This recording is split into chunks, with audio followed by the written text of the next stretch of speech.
Judges. Chapter 15.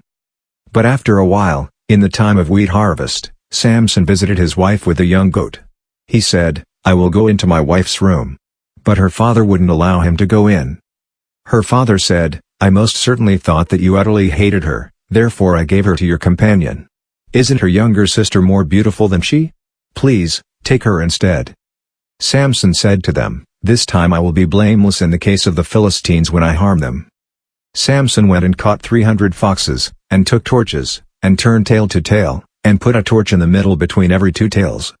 When he had set the torches on fire, he let them go into the standing grain of the Philistines, and burned up both the shocks and the standing grain, and also the olive groves. Then the Philistines said, "Who has done this?" They said, "Samson, the son-in-law of the Timnite, because he has taken his wife and given her to his companion." The Philistines came up, and burned her and her father with fire.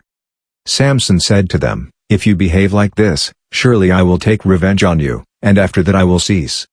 He struck them hip and thigh with a great slaughter, and he went down and lived in the cave in Edom's rock. Then the Philistines went up, encamped in Judah, and spread themselves in Lehi.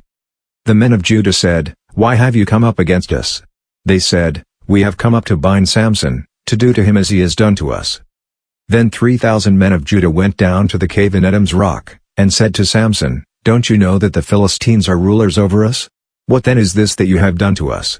He said to them, "As they did to me, so I have done to them." They said to him, "We have come down to bind you, that we may deliver you into the hand of the Philistines." Samson said to them, "Swear to me that you will not attack me yourselves." They spoke to him, saying, "No, but we will bind you securely and deliver you into their hands, but surely we will not kill you." They bound him with 2 new ropes, and brought him up from the rock. When he came to Lehi, the Philistines shouted as they met him.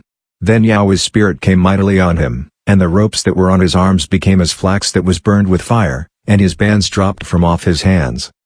He found a fresh jawbone of a donkey, put out his hand, took it, and struck 1,000 men with it.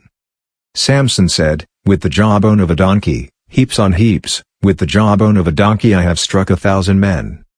When he had finished speaking, he threw the jawbone out of his hand, and that place was called Ramoth Lehi.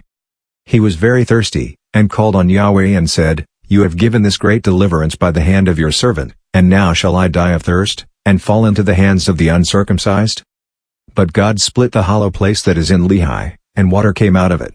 When he had drunk, his spirit came again, and he revived. Therefore its name was called En-Hakkore, which is in Lehi, to this day.